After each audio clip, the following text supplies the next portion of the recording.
financiarisation de l'immobilier, qui est à l'origine de la création de notre master, est un enjeu majeur. Pas seulement pour le métier, pas seulement pour notre pays, mais à l'échelle du monde. Et on sait tous qu'une finance qui se départirait d'un devoir de responsabilité peut provoquer de réels dégâts, et nous le vivons quotidiennement. L'idée de la finance immobilière, telle qu'enseignée en MIFIM au sein de notre école, c'est à la fois une maîtrise des aspects financiers, des aspects relevant des stratégies d'investissement, tout en maîtrisant ce que l'on appelle les sous-jacents immobiliers, toutes les problématiques immobilières. Pourquoi ? Afin que la finance immobilière soit ancrée dans des réalités inclusives, des réalités qui respectent le développement durable, des réalités responsables. Et c'est ce qui confère à la fois la singularité de ce master et le véritable enjeu.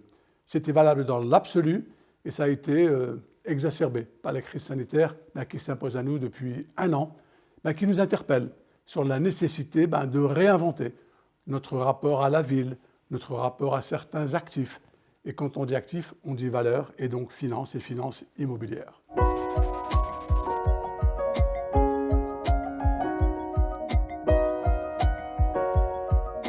La principale force du master en ingénierie de la finance immobilière puise sa source dans l'histoire de notre groupe, l'École supérieure des professions immobilières, fondée il y a près d'un demi-siècle par des professionnels et pour des professionnels. En d'autres termes, ce sont les finalités et les demandes du marché et des entreprises qui vont déterminer le contenu et les modalités d'enseignement. C'est par ailleurs ce qui explique le fait que les compétences dont peuvent se prévaloir nos futurs diplômés soient synchrones et matchent avec la demande des entreprises. C'est un critère d'employabilité, mais ce n'est pas le seul. Le second critère qui explique la force de ce programme, c'est l'alternance, critère qu'elle partage avec chacun de nos masters. Ces allers-retours entre périodes d'immersion en entreprise, et l'entreprise est une seconde école, et la période académique au sein de l'école, offrent la possibilité à l'apprenant de corréler l'acquisition des savoir-faire à celle des savoirs. Troisième critère, qui est aussi l'une des forces de ce programme, c'est le profil de l'équipe des professeurs, des enseignants mobilisés pour accompagner nos apprenants sur la voie de l'excellence.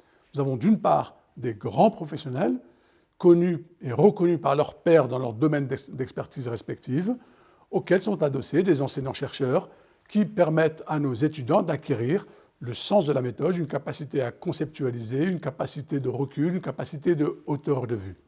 Voilà en quelques mots les quelques critères qui vont expliquer la singularité de notre master, outre le fait qu'en termes d'actifs immobiliers, nous sommes la formation de référence.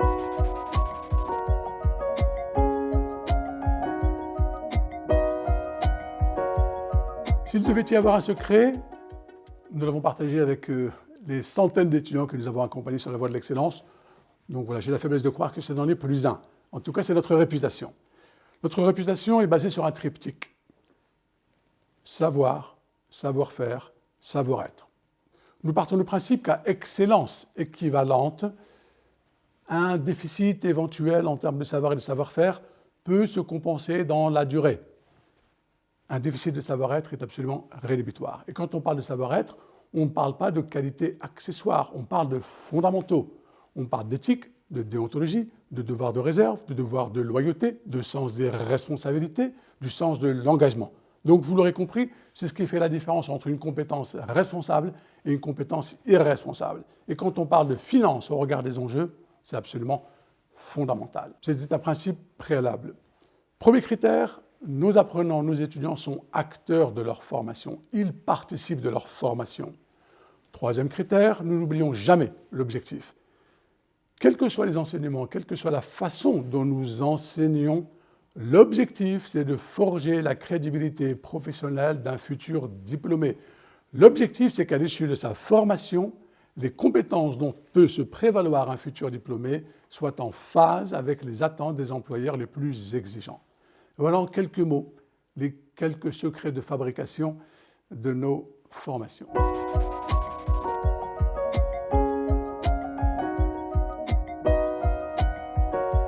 L'innovation est au cœur de nos préoccupations, indépendamment du contexte. La réalité immobilière pour laquelle nous préparons nos étudiants est une réalité complexe, plurielle, qui n'est pas gravée dans le marbre. Elle évolue. Très concrètement, les tendances sociétales, les tendances juridiques, les tendances technologiques impactent directement l'art et la manière d'exercer à l'issue de leur formation en finance immobilière. La particularité pour l'année prochaine, mais si j'ose dire que nous avons mis en œuvre depuis mars dernier, depuis le début de la crise sanitaire, c'est d'avoir systématisé, généralisé le téléenseignement. C'est de l'avoir mis en œuvre de façon à élargir notre champ des possibles sans devoir assumer les travers du téléenseignement.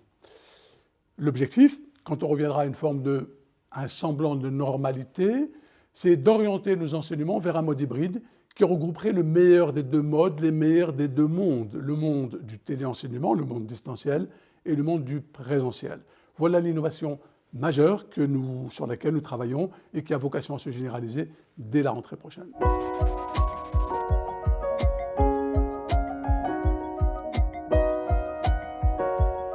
L'une des forces de nos programmes en général et le master en ingénierie de la finance immobilière en particulier, c'est la magie de l'alternance. Le fait d'alterner entre périodes d'immersion en situation professionnelle et semaines de présence académique permet de mettre en application les enseignements transmis à l'école sans avoir à attendre la fin de la formation. Alors, vous l'ignorez peut-être, et je vous l'apprends, 8 fois sur 10, le futur employeur, c'est l'entreprise d'accueil pendant l'alternance. Cela signifie qu'en réalité, la période d'alternance est déjà un pré-emploi. Et pour tout vous dire, nos étudiants, que nous qualifions comme tels, ont un statut de salarié. Ils sont littéralement intégrés aux effectifs de leur entreprise respective. Mais c'est en exerçant qu'ils apprennent. Et c'est ce qui leur permet, à l'issue de leur formation, de se prévaloir, fraîchement diplômés, de 2 ans d'expérience. Très concrètement, dès lors que le master en ingénierie de la finance immobilière prépare au métier de l'asset management, prépare au métier de l'analyse financière, prépare au métier de l'invest, prépare au métier du conseil en immobilier d'entreprise, chacune de ces 4 fonctions est susceptible d'être exercée pendant leur alternance au sein de l'entreprise d'accueil. Troisième critère, parce qu'il s'agit de mettre en exergue la dimension professionnalisante de cette formation et de notre enseignement, c'est le profil des enseignants qui eux-mêmes sont des professionnels dans l'activité. Celui qui va enseigner ce que l'on appelle pompeusement le due diligence technique, qui est un audit d'acquisition d'un actif, c'est quelqu'un dont c'est le métier depuis plusieurs décennies. Celui qui va enseigner les stratégies d'investissement en immobilier d'entreprise, c'est celui qui l'exerce dans la réalité depuis 10, 20, 30, 40 ans. Le juriste que nous avons plaisir d'avoir à nos côtés, qui va enseigner le droit de la vente d'immeubles, il était inscrit au barreau de Paris alors que j'étais encore à l'école maternelle et aujourd'hui j'ai 55 ans. Donc quand vous avez un corps enseignant de grands professionnels qui sont là pour partager leur expérience, quelle que soit la dimension conceptuelle, académique d'un enseignement, on ne perd jamais, jamais, jamais de vue la finalité, ce pourquoi nous les préparons. Et ça, c'est fondamental et ça explique un peu la dimension professionnalisante de nos formations.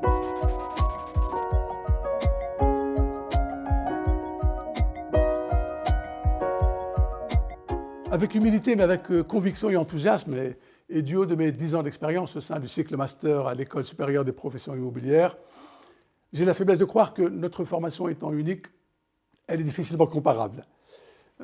Sur la spécificité des actifs immobiliers, le MIFIM est sans comparaison. Ensuite, ma vocation n'est pas de singulariser à tout prix. Ma vocation, c'est de vous présenter le sens, les contenus et les finalités du master en ingénierie de la finance immobilière. À vous de vous forger votre propre opinion. L'objectif du MIFIM, c'est d'atteindre un double niveau d'excellence, mais complémentaire, non pas juxtaposé. D'un côté, une maîtrise des aspects relevant de la finance, de la fiscalité, des stratégies d'investissement, et de l'autre, une maîtrise fine de ce que l'on appelle les sous-jacents, les problématiques immobilières, la dimension technique, juridique, fiscale, la conscience qu'un objet immobilier n'est jamais dissociable du contexte au sein duquel il est inséré, la conscience qu'un actif immobilier est toujours corrélé à des dynamiques de marché. Aujourd'hui, depuis la crise sanitaire, pour illustrer mon propos, les grands investisseurs, les grands propriétaires, les experts s'interrogent, notamment sur les immeubles de bureaux, depuis la généralisation du télétravail. Chacun est bien placé pour l'avoir vécu littéralement dans sa chair, pour savoir qu'aujourd'hui, les actifs immobiliers associés au commerce de proximité, associés à la restauration, à la culture, à l'hôtellerie, ont été touchés de plein fouet. Donc il y a forcément une relation de cause à effet entre ces aspects et la prise de conscience de la corrélation qui peut exister entre ces grandes tendances historiques, sociétales, technologiques, plus la maîtrise des sous-jacents auxquels je faisais allusion, additionnée à la maîtrise des aspects relevant du financement, de l'investissement et de la fiscalité, confère au master ingénierie de la finance immobilière un positionnement, de mon point de vue, sans équivalent. Et nos étudiants qui ont suivi cette filière, ceux qui sont entrés à 5, 6, 7 ans, occupent aujourd'hui un niveau de responsabilité qui les amène à gérer des centaines de millions, voire des milliards d'actifs. On ne confie pas ce niveau de responsabilité à des professionnels si on n'a pas estimé qu'ils étaient crédibles. Et c'est à la fois notre force et notre honneur.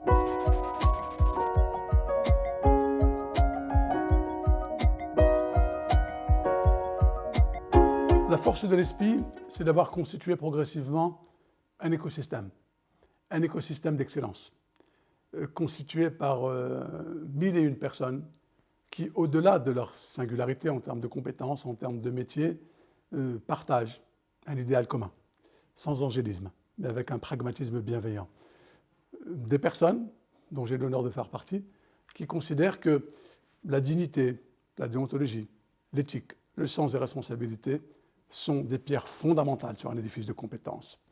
Ce qui, je vais user d'un euphémisme, m'interpellerait auprès d'un candidat, ce serait une absence de conscience sur ces fondamentaux.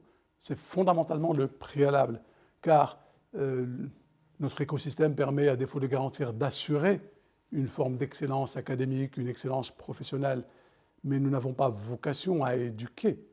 Donc, en d'autres termes, le savoir-être, l'état d'esprit, la personnalité, les principes et les valeurs doivent être présentes avant de frapper à la porte de l'ESPI. Quitte à ce qu'elle cohabite avec une forme d'insuffisance sur les aspects purement techniques, parce qu'on n'est pas dans un élitisme bête et méchant. Nous sommes aussi là pour accompagner chacun jusqu'au meilleur de lui-même. Mais on ne l'accompagnera pas contre lui, on l'accompagnera avec sa pleine et entière adhésion. On est à ses côtés pour l'emmener sur les voies de l'excellence, sachant que l'excellence est celle du savoir, du savoir-faire et du savoir-être. Donc la personnalité, l'état d'esprit, l'authenticité, la sincérité, pour nous, ce sont des valeurs cardinales.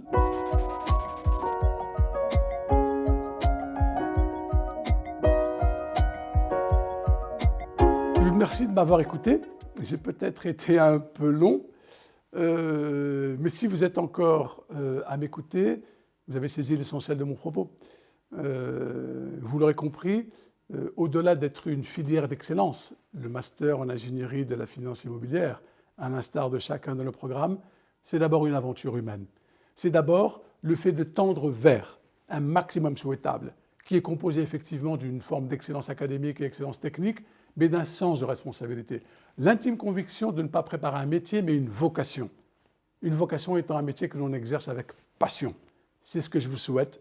Rejoignez-nous si vous êtes dans cet état d'esprit et vous promets que ce sera enthousiasmant.